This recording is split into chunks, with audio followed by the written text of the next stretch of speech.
د طالبانو مشر هبت الله اخندزاده کابل ته تللی. سلام، وخت مو په خیر. پام وکړئ د نن ورځې تازه او مهم خبر ته. په افغانستان کې د طالبانو حکومت د دوو سرچینو BBC ته ویلي د طالبانو مشر هبت الله اخندزاده له کندهاره کابل ته تللی دی.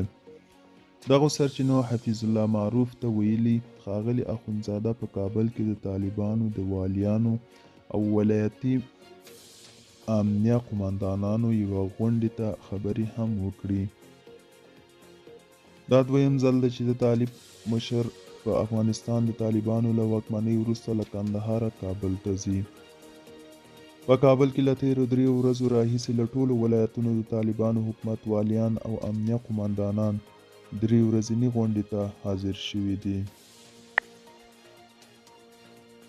د دې غونډې په وروستۍ ورځ ناسته کې د طالبانو کورنیو چارو وزیر سراج الدین حقاني هم برخه لرله.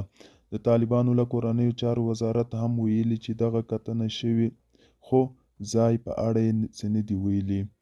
یوې سرچینې چې په دغه غونډه کې یې برخه لرله BBC ته وویل ښاغلي اخندزاده په خپلو خبرو کې طالب چارواکو ته ځینې سپارښتنې هم کړي دي.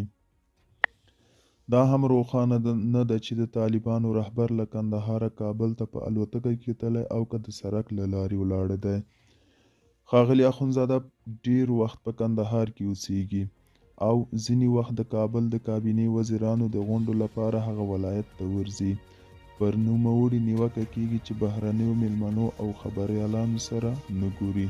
دوستانو، دا و د نن ورځې چمتو کړی خبر. تر بیا هم په الله سپارم. خدای چارو